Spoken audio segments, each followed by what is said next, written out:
요즘 혹시 살까기 하고 계십니까? 살까기는 다이어트에 독한 말입니다. 최근 유행하는 드라마가 있는데 사랑의 불시착이라는 드라마입니다. 북한군 중대장과 남한 CEO의 사랑 이야기입니다. 홍빈이라는 미남 배우가 북한군 중대장 역할을 하는데 요즘 남한 여성들의 전폭적인 사랑을 받고 있다고 합니다. 제 아내도 너무 이종혁 배우한테 빠져가지고 북한 말을 많이 집에서 듣고 있습니다. 북한 말이 머리에 많이 맴돌고 있는데요. 통일에 대한 기대와 영원히 시들해진 시대이고 세대인데 이 드라마가 그 꺼져가는 불꽃을 살려주면 좋겠다는 생각을 하게 되었습니다. 남한 말과 북한 말은 그 물리적 거리감만큼 다르고 낯선 부분이 있습니다.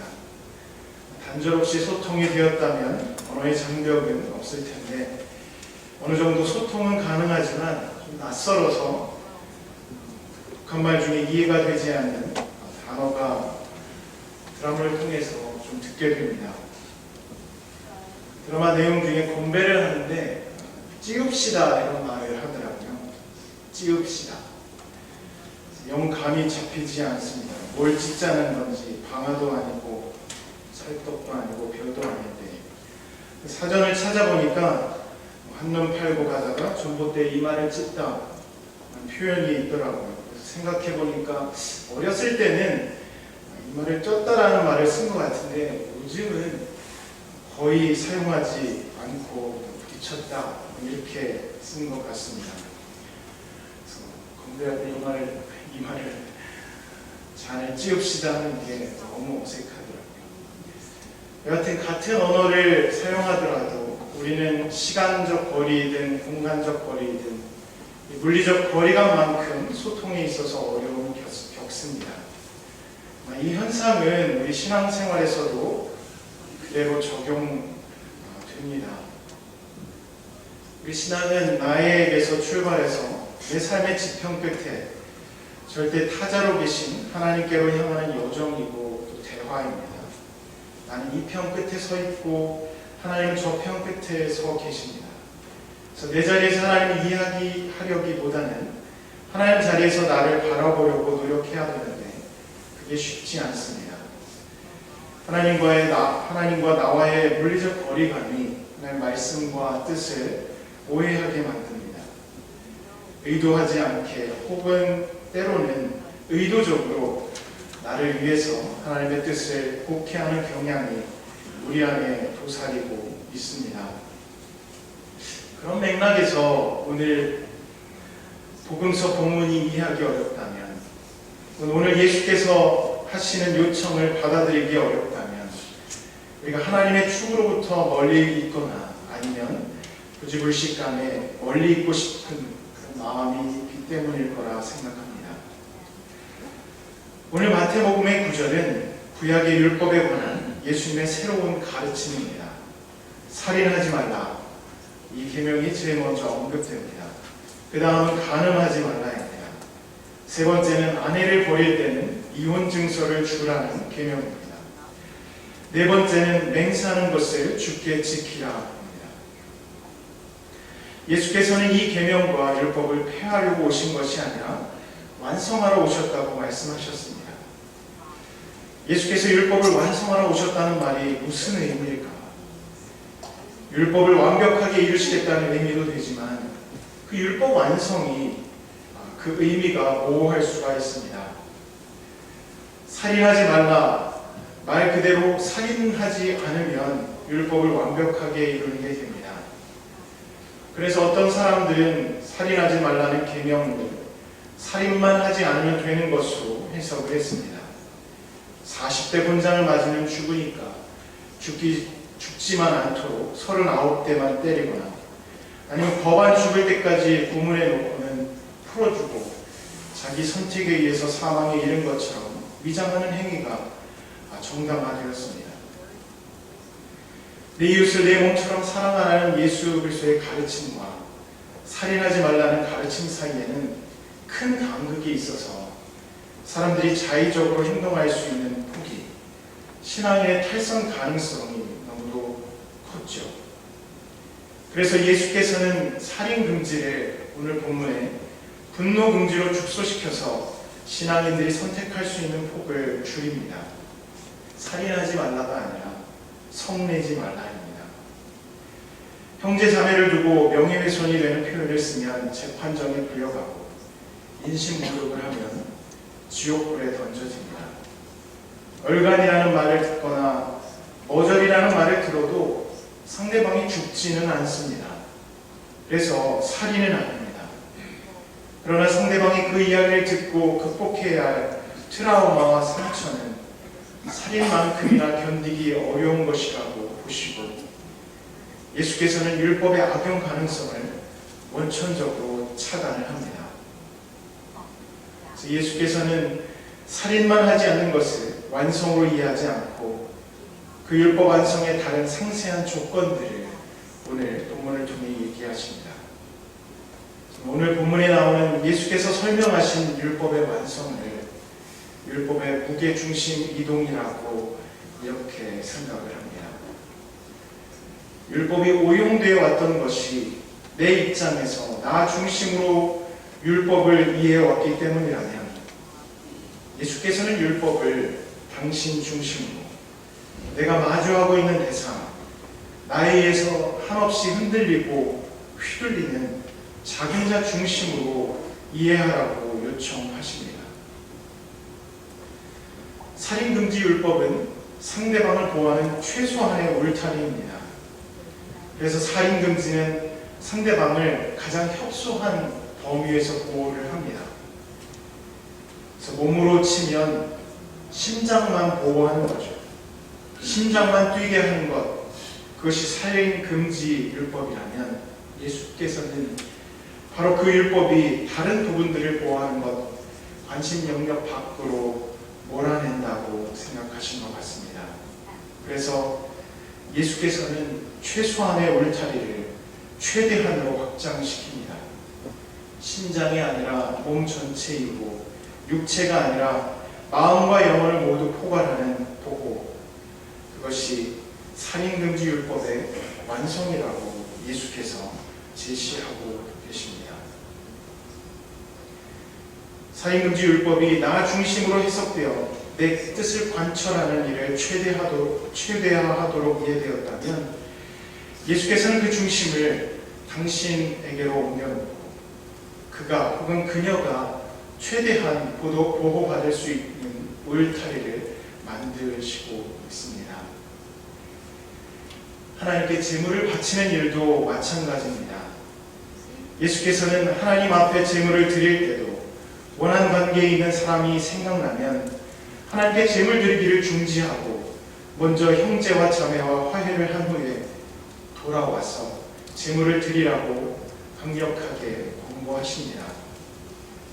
하나님께 예배하는 것은 무엇보다 중요한 성서의 가르침이며 율법의 규정입니다.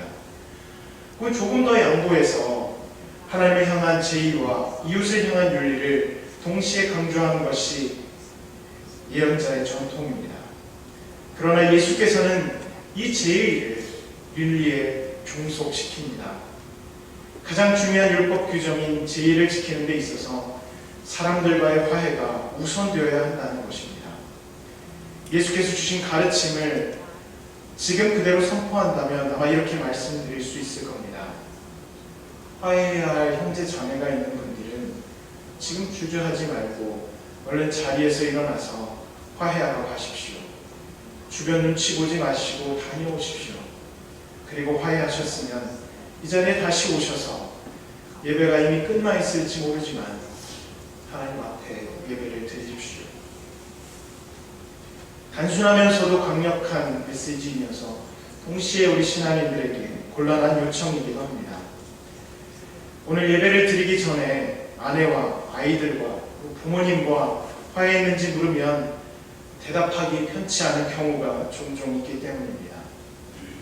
혹은 때로 바로 그 이유 때문에 우리가 하나님 앞에 예배하러 오기도 합니다. 화해를 강조하는 예수 그리스도의 가르침은 하나님을 예배하는 일을 규정하는 율법의 중심도 나에게 있는 것이 아니라 당신에게 있음을 보여줍니다. 나를 위한 예배가 아닙니다. 하나님과 나와의 관계가 물샐 틈 없이 완벽하더라도 다른 사람과의 깨진 관계가 있다면 온전한 예배가 될 수 없습니다. 우리의 예배는 내가 하나님께 당신을 통해서 당신과 함께 드리는 예배입니다. 율법이 나를 중심으로 돌아가며 나를 위한 하나님이 되지 않도록 예수께서는 율법의 무게를 당신으로 옮겨놓고 화해를 강조하십니다. 고소하는 사람과 함께 법정으로 갈 때 법정까지 가지도 말고 가는 도중에 화해하고 문제를 해결하라고 또 예수께서는 권고하십니다. 이미 교회들이 갈등을 스스로 해결하지 못하고 법정 싸움으로 치닫고 있는 현실을 보시면 얼마나 예수께서 슬퍼하실까요? 법은 최후의 수단이 되어야 하는데 가장 유용한 도구가 되어 있고 무기가 되는 현실은 참 뼈아픈 일입니다. 예수께서는 법이 나의 도구가 되지 않도록 그 이전에 화해할 사람과 문제를 해결하라고 오늘 말씀하십니다. 물론 천사의 율법은 법으로 해결하라고 먼저 규정이 되어 있습니다. 그러나 예수께서는 그 법이 나 중심으로 돌아가는 일에 대해 달가워하지 않으십니다. 율법이 있는 이유와 법으로 해결하는 이유는 나를 위해서가 아니라 약자를 위해서입니다. 약자의 울부짖음 때문에 하나님께서는 출애굽을 일으키셨고 사사들을 세우셨으며 재판정을 만드셨습니다. 약자의 보호가 그 기본 정신입니다. 그 정신을 따른다면 법으로 강제되기 전에 해결하라는 것이 예수님의 말씀입니다. 간음하지 말라는 율법도 예수께서는 근원적으로 해석을 하십니다. 육체적인 관계로서의 간음은 논의의 대상조차 되지 않습니다. 음욕을 품는 것을 예수께서는 마음으로 간음하는 것이라고 규정하십니다. 그 마음이 상대방에게 강제적 욕망을 품었다면 이 폭력을 행사한 것과 다름없습니다. 몇 해 전에 미투 운동이 촉발되었는데 이미 2000년 전에 이보다 더 근원적인 미투 운동을 예수께서 시작을 하셨습니다. 나의 욕심을 최대화하기 위한 최소한의 울타리로 간음하지 말라를 적용해왔다면 예수께서는 이 계명을 또한 최대한의 울타리로 확장을 시키십니다. 오른 눈을 뺏어버리고 오른손을 찍어서 내버리라고 하십니다. 오른 눈과 오른손은 오른손잡이 시대의 가장 유용한 몸의 도구이지만 다른 사람의 다른 사람을 욕망의 대상으로 삼는 데 이용된다면 가차없이 버려야 된다는 뜻입니다. 내 능력이 최소화되더라도 타인의 보호를 위해서는 감내해야 합니다. 나 중심에서 타인 중심으로 율법을 보시는 예수 그리스도의 요청입니다. 이혼에 대한 근원적 비판도 그렇습니다. 이혼 증서를 써주라는 모세의 율법은 결혼의 현실적인 문제를 반영하고 재혼의 가능성을 열어줍니다.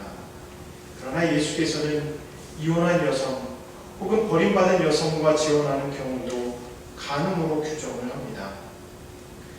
이혼도 재혼도 예수께서 금지하고 있기 때문에 이혼과 재혼이 보편화된 우리 시대에 참 어려운 성서 구절입니다.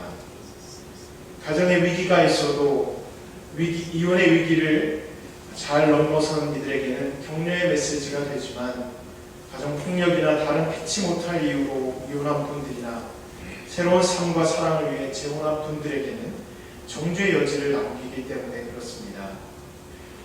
그러나 오늘 예수께서 이혼과 재혼까지도 부정적으로 평가하는 분명한 이유가 있습니다. 그 인간을 통해서 보면 예수께서는 여성이 재산처럼 간주되어서 한 남자의 소유였다가 이혼 증서로 재혼을 하면 다른 남자의 소유가 되는 소유권 중심의 결혼을 거부하십니다.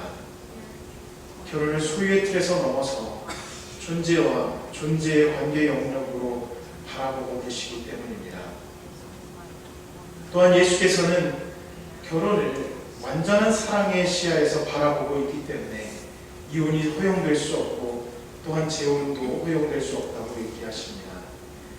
이 관계는 하나님과 인간의 관계를 연인 관계로 표현하는 아가서나 예언서를 생각해보면 이해할 수 있습니다. 신앙을 유지하기 어려운 상황이더라도 하나님은 버릴 수 있는 존재나 대체할 수 있는 존재가 아닙니다. 어떠한 신앙적 환난과 고난 가운데서도 신앙인들은 하나님만을 섬기고 쫓아야 하고 그 하나님과 맺는 유일한 사랑의 관계를 예수께서는 결혼에 적용하고 있습니다. 하나님과의 완전한 사랑을 구현하는 관계, 그것이 결혼입니다. 결국 예수께서는 이혼, 재혼, 결혼도 나 중심에서가 아니라 당신 중심으로 바라보고 계십니다. 내 대척점에 있는 존재를 나의 소유물이나 내 욕망 실현을 위한 대상으로 보지 않고 그 당신의 틀에서 세상을 보고 삶을 영위하도록 제자들에게 요청하십니다. 거짓 맹세를 하지 말라는 오늘 본문의 마지막 계명에서 예수께서는 아예 맹세를 하지 말라고 말씀하십니다. 율법에는 거짓 맹세를 하지 말라고 되어 있습니다. 율법은 거짓 맹세를 금하는 반면 예수께서는 맹세 자체를 금합니다. 둘을 같은 수준에 놓고 보는 예수의 말씀은 사람들의 맹세와 거짓 맹세가 차이가 없다는 뜻이고 곧 맹세는 거짓 맹세일 수밖에 없다는 그런 말이 됩니다. 유대인 역사가 요세푸스는 금욕주의자들이었던 에스네파 사람들이 맹세를 하지 않는 이유를 이렇게 설명했습니다. 그들이 맹세를 결코 하지 않는 까닭은 맹세가 거짓말보다 못한 것이라고 생각하기 때문이다. 그들에게 하나님의 이름을 들먹이지 않으면 믿어주지 않는 사람은 이미 배척과 경멸의 대상이다. 맹세가 거짓말보다 못하다는 걸 보면 당시에도 맹세는 책임 회피의 수단으로 많이 사용되었던 걸 알 수 있습니다. 맹세는 행위와 말의 불일치를 하나님이나 거룩한 존재를 언급하며 정당화하기 때문입니다. 이 행위와 말의 거리가 종종 거짓으로 드러나고 많은 경우에는 화자인 나의 옳지 못한 행동을 숨기기 위해 사용됩니다. 맹세는 상대를 배려려 하기보다는 나를 보호하는 수단인 거죠. 그래서 예수께서는 내가 대면하는 상대를 위해서 예할 때는 예하고 아니요 할 때는 아니요라고 말하도록 요청하고 계십니다. 맹세에 있어서도 중심은 내가 아니라 당신이기 때문입니다. 무게중심을 잘못 잡을 때 사람은 넘어지고 건물은 쓰러지고 시스템은 붕괴합니다. 신앙생활도 마찬가지입니다. 신앙의 무게중심을 우리가 잘못 잡으면 신앙은 무너집니다. 율법의 무게중심은 나한테 있는 것이 아니라 내가 대면하는 당신 그리고 궁극적인 타자인 하나님께 있습니다. 예수께서는 율법을 완성하시러 이 땅에 오셨습니다. 그 율법의 완성은 중심 이동을 통해서 이루어집니다. 나 중심의 율법 수용과 적용은 율법에 대한 오덕이며 곡해로 귀결될 수밖에 없습니다. 당신 중심으로 율법을 이해하고 수용하고 따르는 것이 예수님의 요청입니다. 그 당신은 절대적 타자인 하나님이시며 동시에 우리 주변에 관한 작은 타자들입니다. 그 당신의 중심으로 율법을 완성해 가길 예수께서 우리에게 요청하십니다. 그 요청이 버겁더라도 진실하게 응답하는 삶을 살아가시길 간절히 축원합니다. 선포된 말씀을 묵상하기도 하시겠습니다.